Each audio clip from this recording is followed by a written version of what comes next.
Bapak Ibu Saudara, jemaat yang dikasihi Tuhan. Berjumpa lagi dengan saya, Deborah Stefani.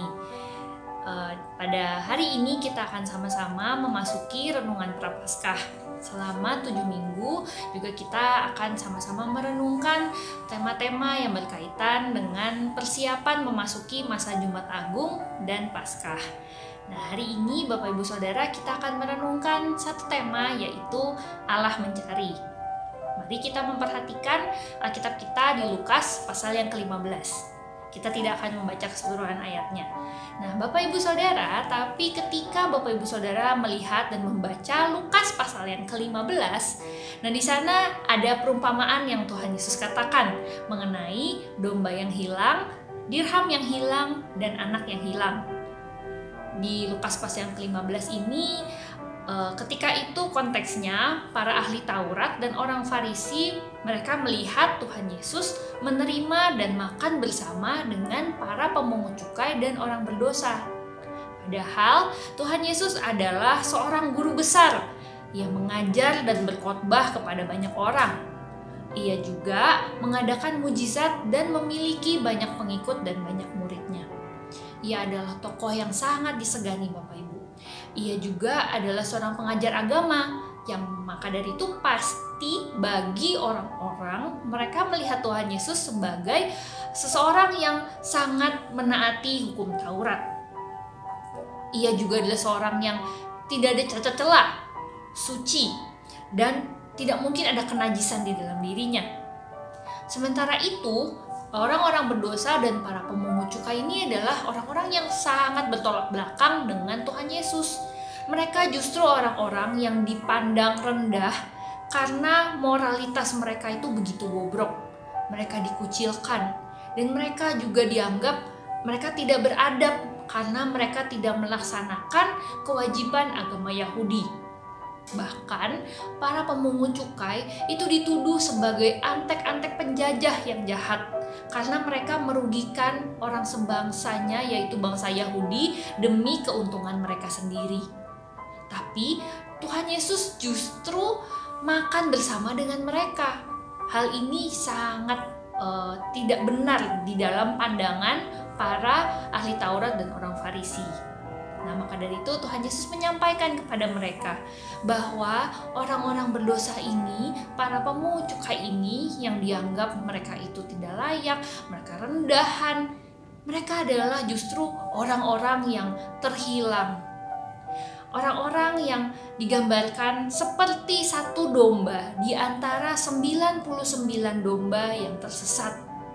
Seperti anak bungsu yang tidak tahu diri dan meninggalkan bapaknya untuk bersenang-senang dan foya-foya sampai hartanya habis. Bapak Ibu Saudara, manusia berdosa ini adalah orang-orang yang terhilang. Demikian pun dengan Bapak Ibu Saudara dan saya. Kita adalah manusia berdosa, maka kita pun juga adalah orang-orang yang terhilang. Kita mengalami kematian rohani karena keberdosaan kita. Kita terpisah dari Allah pencipta kita, sang sumber hidup itu. Dan karena Ia adalah Allah yang kudus, Ia tidak bisa mentolerir dosa sekecil apapun. Maka dari itu, ketika kita terpisah dengan Allah, kita adalah orang-orang yang terhilang. Tuhan Yesus mengajarkan perumpamaan di Lukas 15 ini untuk menyatakan bagaimana seharusnya respons yang diberikan, karena inilah respons yang Allah berikan kepada mereka yang terhilang, Bapak Ibu. Respons Allah kepada mereka yang terhilang adalah Allah mencari dan sangat bersukacita ketika Ia menemukan orang-orang yang terhilang ini. Ia seperti bapa yang ketika anak bungsunya itu pulang, ia sangat berbahagia. Ia berlari mendapatkannya serta merangkul dan mencium anaknya. Allah digambarkan seperti perempuan yang menyalakan pelita dan menyapu seisi rumahnya untuk mencari dirhamnya yang hilang tersebut. Allah seperti gembala yang meninggalkan 99 ekor dombanya untuk mencari satu yang terhilang dan sesat itu. Dan ketika sang gembala menemukan domba yang sesat ini, ia menggendongnya dan membawanya pulang. Ini adalah satu respons yang Tuhan Yesus katakan dan ajarkan secara nyata, bahwa ketika ia menemukan orang-orang yang terhilang, ada sukacita di surga karena ada satu orang yang bertobat. Maka orang-orang yang terhilang itu Allah datang dan mencari mereka. Karena manusia berdosa, Bapak Ibu Saudara, itu terhilang dan tersesat di dalam keberdosaan kita, sehingga kita tidak bisa mencari jalan keluar sendiri. Allah lah yang mencari dan menemukan kita, orang-orang yang terhilang di dalam dosa. Manusia tidak bisa dengan kekuatannya sendiri mencari dan menemukan jalan keselamatan atau memperoleh hidup kekal dengan usaha, berbuat baik, beramal sebanyak-banyaknya. Agar kita dapat diselamatkan, agar kita dapat mengenal Allah, terlebih dahulu ada anugerah tidak bersyarat dari Allah yang Ia berikan kepada kita. Di dalam Injil Yohanes pasal yang ke-6 ayat ke-44, Tuhan Yesus mengatakan demikian, "Tidak ada seorang pun yang dapat datang kepadaku, jikalau ia tidak ditarik oleh Bapa yang mengutus aku." Kemudian Tuhan Yesus melanjutkan lagi, dicatat di Yohanes 6 ayat yang ke-65. Lalu ia berkata, "Sebab itu telah kukatakan kepadamu, tidak ada seorang pun dapat datang kepadaku kalau Bapa tidak mengaruniakannya kepadanya." Ketika manusia berdosa terhilang, Bapak Ibu, Allah lah yang mencari manusia berdosa dan mengaruniakan anugerahnya agar kita bisa mengalami pertobatan dan kelahiran baru. Anugerah Allah yang menarik manusia agar dapat kembali berelasi dengan Tuhan. Tanpa anugerah Allah, manusia tidak akan bisa menggapai Allah dan datang kepadanya. Harus Allah yang terlebih dahulu menarik manusia untuk mendekat kepadanya, dan kemudian manusia dapat memberikan respons, bertobat, atau justru mengeraskan hati dan tidak mau mendekat kepada Allah. Mengapa manusia tidak bisa menemukan Allah dan mencapai keselamatan dengan usahanya sendiri? Jawabannya adalah karena standar kebenaran Allah begitu mutlak dan tidak akan dapat dicapai oleh manusia dengan kekuatannya sendiri, sesaleh apapun manusia itu. Dan juga kematian rohani yang kita semua alami akibat keberdosaan kita, kejatuhan manusia di dalam dosa adalah kondisi kerohanian yang benar-benar mati, yang artinya tidak punya kekuatan untuk mencari Allah tanpa ditarik oleh Allah terlebih dahulu. Kita perlu menyadari, Bapak Ibu Saudara, bahwa betapa kita membutuhkan anugerah Allah. Karena tanpa Allah memberikan kasih karunia-Nya, mungkin sampai hari ini kita akan tetap menjadi orang-orang yang terhilang, yang tidak mengenal Allah, yang tidak bertobat dan hidup di dunia ini sebagai manusia berdosa, yang kehilangan kehidupan kekal, yang tidak diselamatkan oleh Allah.